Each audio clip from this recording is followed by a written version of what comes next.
여러분의 구독, 좋아요, 댓글은요, 저희 자리잡자 채널이 자리 잡는데 큰 도움이 됩니다. 소설가, 지금은 이제 돌아가셨는데 박완서 선생님이 이런 얘기를 했습니다. 요즘 나이는 옛날 사람들이 이야기하는 나이와 다르다. 요즘 나이는 지금까지 살아온 나이에서 0.7을 곱해야 지금 나이라고 할 수 있다. 이런 얘기를 하셨어요. 이게 0.7의 법칙이라고 하는데요. 많은 부분이 공감이 갑니다. 왜냐고요? 100세 시대를 살아가는 데 있어서 요즘 우리가 처한 현실인 것 같아서 많은 공감이 됩니다. 예를 들어서 80세면요 56세, 70세면요 49세, 60세는요 42세, 50세는요 35세. 여러분 어떻게 생각하세요? 맞는 것 같아요.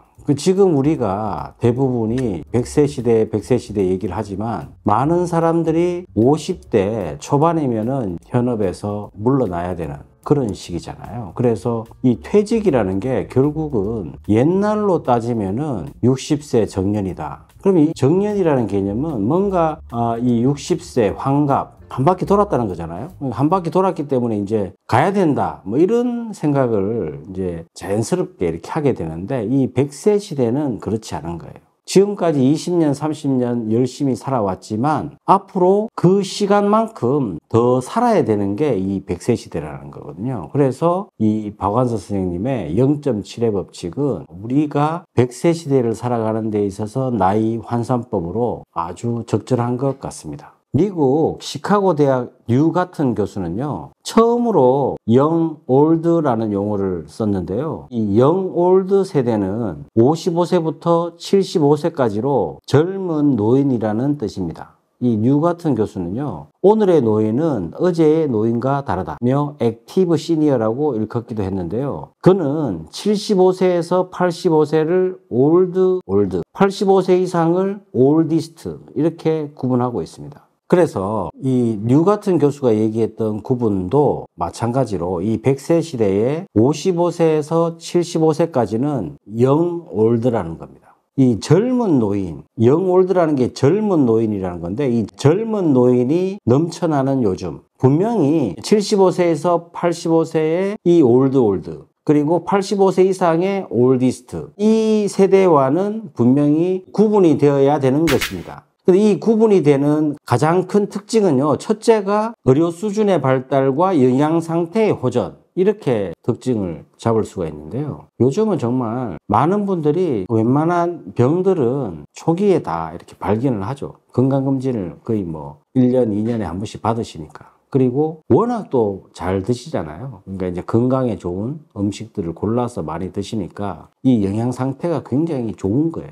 두 번째 특징은 건강하다는 것입니다. 75세 이상 고령자 가운데 일상생활이 안 되는 확률이 5%가 채 안 됩니다. 그만큼 건강하다는 거예요. 세 번째 특징은요, 노련하다는 겁니다. 다양한 경험으로 풍부한 노하우와 지혜가 있다는 거예요. 네 번째 특징은요, 비록 불균형은 좀 있지만 그래도 경제적으로 예전에 비해서 훨씬 더 넉넉해졌다는 겁니다. 이러한 경제적 여유가 이 영올드 세대를 훨씬 더 적극적인 소비, 본인이 필요한 것들을 언제든지 구매할 수 있는 구매력, 이런 것들을 갖추었다고 보는 거죠. 일본의 컨설턴트인 미야케 다카유키는요, 내 나이에 반했다라는 책에서 무엇보다 긍정적인 사고와 자립심을 갖는 것이 중요하다고 강조를 해요. 여기에서 미야케 다카유키는요, 공자의 어록 중에 60대부터 공부하라 이 내용을 인용을 하는데요, 창조적인 활동과 평생 학습을 권하고 있습니다.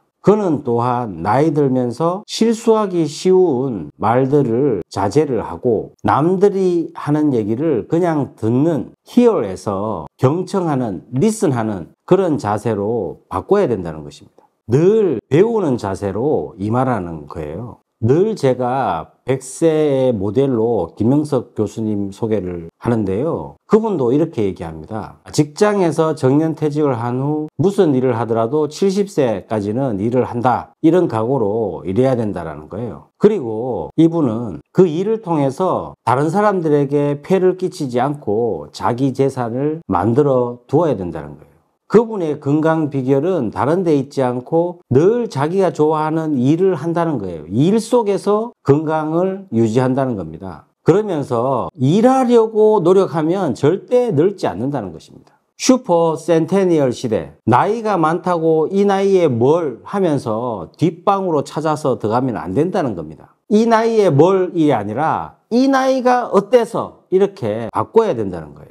대기만성이라는 한자를 영어로 굳이 표현하자면 레이트 부머라고 이렇게 표현할 수 있는데요. 역사적인 인물에는 이러한 레이트 부머가 너무 많습니다. 르네상스의 거장 미켈란젤로는요, 시스티나 성당 벽화를 90세 때 완성하였습니다. 베르디는 오페라 오셀로를 80세에 작곡했고 아베 마리아는 85세 때 작곡했습니다. 괴테는 대작 파우스트를 60세에 쓰기 시작하여 82세에 탈고했습니다. 소크라테스의 원숙한 철학은 70세 이후에 이루어졌고요. 철인 플라톤은 50세까지 학생이었습니다. 미국의 부호 벤더빌트는 70세에 상업용 수송선 100척을 소유했었는데 83세에 죽기까지 13년 동안 1만 척으로 늘렸다고 합니다. 명참모 강태공은 70세가 되어서야 비로소 주나라 문왕의 부름을 받아 입신의 길로 들어섰고요. 모세가 민족 해방의 일선에 나섰을 때는 그의 나이 80세였습니다.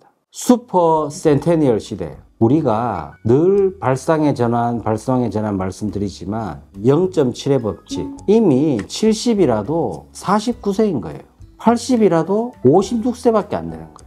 이렇게 생각하면 앞으로 얼마나 할 일이 많겠습니까? 여러분, 이 나이에 뭘, 이것이 아니라 이 나이가 어때서라고 바꿔서 생각해 보시면 어떠실까요?